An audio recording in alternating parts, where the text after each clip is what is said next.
What did I do with the debate the other night? Oh, amazing. Kicked that old broken down pile of crap. Yeah. It's a bad guy. He just quit, you know. He's quitting the race. Is that right? Yep, I got him out of the race.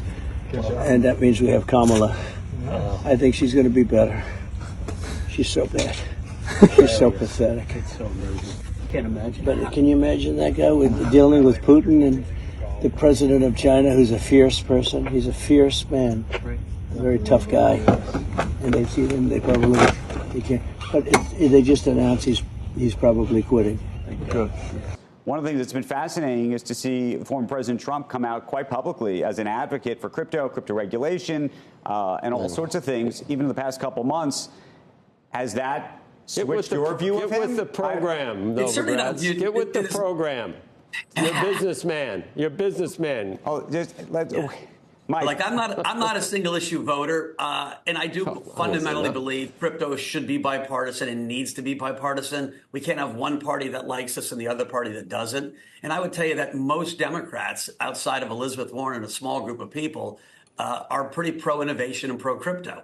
And so it's been unbelievably frustrating. That said, that's all shifting. And you can listen, no matter who wins the next election, we're going to get positive crypto legislation. I know that. When you look at where things stand right now with Bitcoin ETFs, we've shown now a video of Peter Thiel, who was an outspoken bull on Bitcoin for quite some time last week when I spoke to him in Aspen. He suggested maybe this is sort of a range of where things are. Now, of course, he got in a lot earlier, but I'm curious your reaction to that. Listen, I said this last time I was on your show. I think we were going to be in a 55, 73 range until we got some new news. It takes a while for things to digest. It was a huge move up. But until the government actually stops spending like drunken sailors, and, you know, I've never seen Donald Trump want to balance a budget. You know, he grew government spending just as wildly as Joe Biden. I mean, these have been the two worst presidents in terms of increasing debt in the history of our country. And we still have populism on both sides. Until that changes, Bitcoin as a core holding makes all the sense in the world to me. Welcome to the Crypto Teacher. And you know I come back with that video just to make you think. Don't forget to like and subscribe to the channel. And make sure you're joining the Patrons. If you're not a part of the Patrons, make sure you're hitting the Cash App. We have Mike Novogratz saying positive regulation is coming. Democrats and Republicans are supporting crypto. And guys, we know when it comes to an agenda that the NWO is pushing, all of a sudden, Democrats and Republicans come together because we know the bird needs both wings to fly. 2 step forwards, 1 step back, create a divide and conquer on issues they don't care about, so they never pass them. And those are the issues that actually affect the people. They'll never get passed. But when it comes to pushing the agenda, the NWO's agendas are always going to come through because the Democrats and Republicans are going to push them through. And part of this fourth industrial revolution is balancing this budget.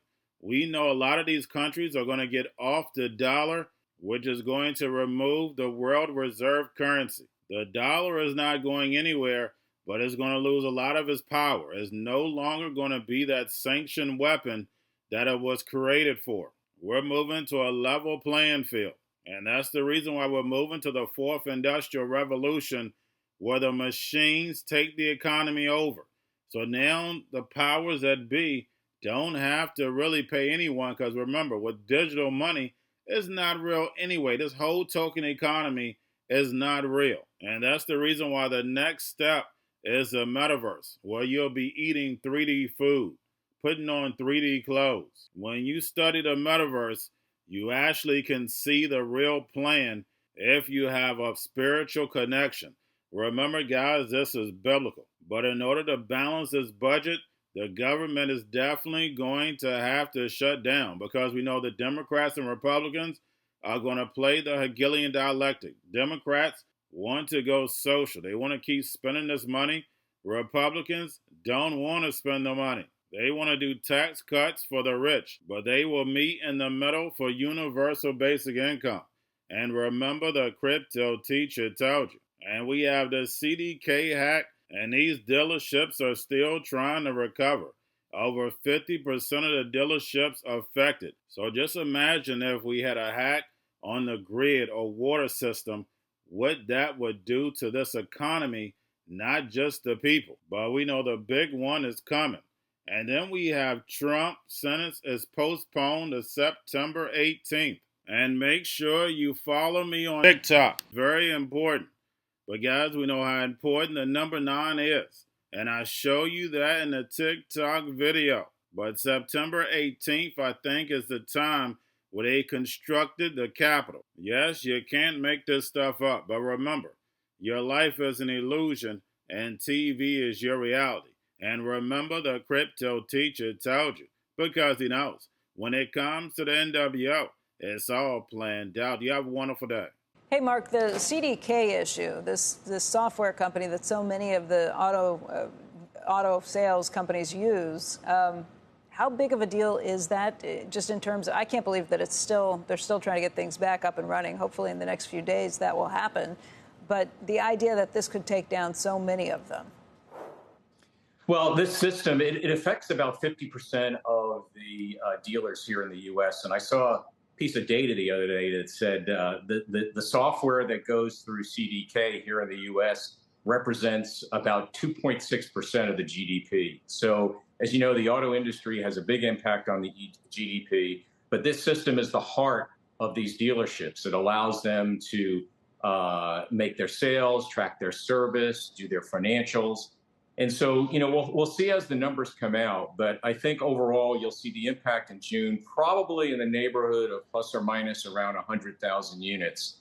And to put that in perspective, that's about 7% versus last year's June number. So it'll have an impact, but it'll be rebounded very quickly in July as the dealers kind of catch up and record their past sales and their service. I think the interesting thing, Becky, is when you think about the Federal Reserve, this will have some impact on the GDP in the second quarter. Not huge, but it'll definitely have an impact in the June numbers. And they're going to have to take that into account as they think about what they're going to do when and if they're going to move on interest rates. But it'll have an impact, but will be quickly rebounded in July. That's interesting. Yeah, for the Fed to be thinking about that, too. It's big enough for them to have to consider. Supreme Court, they have postponed President Donald Trump's sentencing until September 18th at the earliest. This is in the hush money trial in New York. The original sentencing had been set for next week, July 11th. It's been postponed now to September 18th. It's something that Trump's team had asked for in light of the Supreme Court decision yesterday. And the opposing team, Alvin Bragg, had not opposed that decision. So that'll be September 18th at the earliest. Going to a different economy, and we're going to be learning more about that as we go. But clearly, we're learning that things can be done from remote locations. We're learning that technology can replace people even more than we thought. We're not going back to the same economy. We're recovering, but to a different economy, and it'll be one that is more leveraged to technology. And I worry that that is going to make it even more difficult than it was for many workers. In Silicon Valley, and my friends who work in technology know that what we did to the manufacturing workers, we are now going to do to the retail workers, the call center workers, the fast food workers, the truck drivers, and then even bookkeepers, accountants, insurance agents, lawyers, and on through the economy. So what happened to the manufacturing workers is a very clear sign. And so we'll import Chinese-based CBDC technology. So it's going to be CBDC in a box provided to you by the People's Bank of China.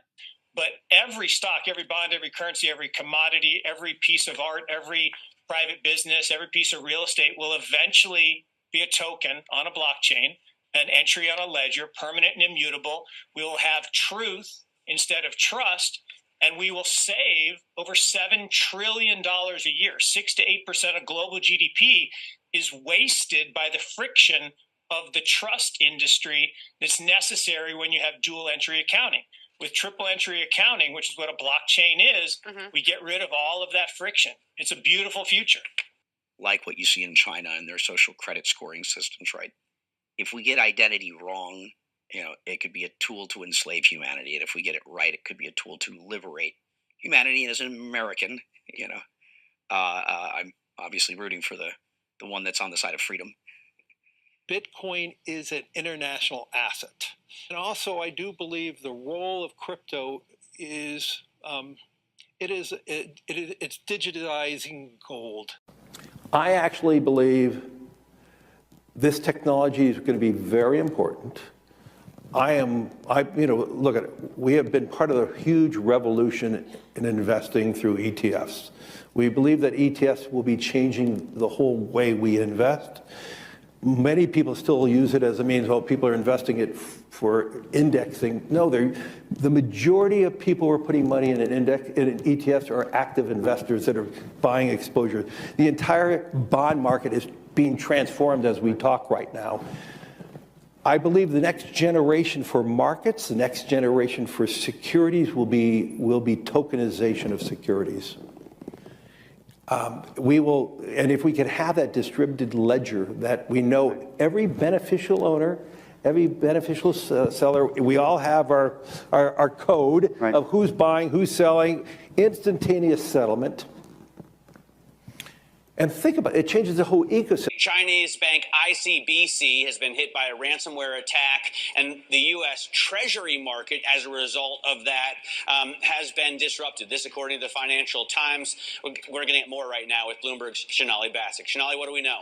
Listen, we have the Financial Times now reporting that ICBC, one of China's largest banks here, was hit with a ransomware attack. And remember, they're a very significant intermediary in the Treasury market. The SIFMA has told its members that this has been part of the reason here that the system is kind of clogged up, if you will, during that auction that we saw a little bit before. The attack had prevented ICBC, according to the Financial Times, from settling Treasury trades on behalf of other market participants. A large executive at a major bank also telling the paper that such a large party on the fixed income clearing corp creates major concerns, potentially impacting the liquidity of Treasury markets. Now, it was not just a poor auction. It was absolutely lousy, and you know, when the dealers have to step in to save a Treasury auction, that's a rare occurrence. And Cryptoteacher and the new World Order book, plus the 3 kids books, is time to re-educate. Also, new to cryptos, Coinbase, Bitrue, Binance. Do not forget book links and crypto links are in the description. The stock channel, guys. Don't forget to go like, subscribe, spread everywhere. You have your Kobo, your chip stocks, your banking, your gaming. While everybody's sitting at home, get home stocks, the Seaver, the biotech stocks. And while everybody's at home wishing, they were still getting that free money. What are they doing?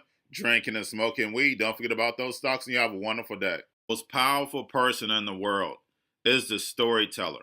The storyteller sets the vision, values, and agenda of an entire generation to come. Steve Jobs. And guys, you know I truly believe in this. When you look at the New World Order, they're the storytellers. And that's the reason why I wrote my New World Order book. But guys, now it's time to change the current generation. And I wrote 3 kids books. You know, I love the Trinity because I understand the power that's in it. So I have 3 books. We have an opportunity to change the generation, to educate, not just me, but I want to show you that I take action on a daily basis. And I want you to take action on a daily basis. Whether it's your job, whether it's in your community, we have an opportunity right now to educate the masses. I posted this on my Twitter account. Please share, but this is a short clip of the 3 books. There's going to be a clothing line and action figures. Please get these books for your kids, nephews, cousins, friends, so therefore we can start the re-education now. Because as we see, the 4th Industrial Revolution foundation is definitely here. Robots, algorithms, drones, taking humanity out the picture. We have to re-educate. But let's get into the video. Part 1. King Joshua and Grandma Tam save the village. Part 2. King Joshua and Grandma Tam save New York from COVID-33. Part 3. King Joshua and Grandma Tam goes to China. It's mandatory to get part 1, part 2, and part 3 of this series. It's time to re-educate Generation Z.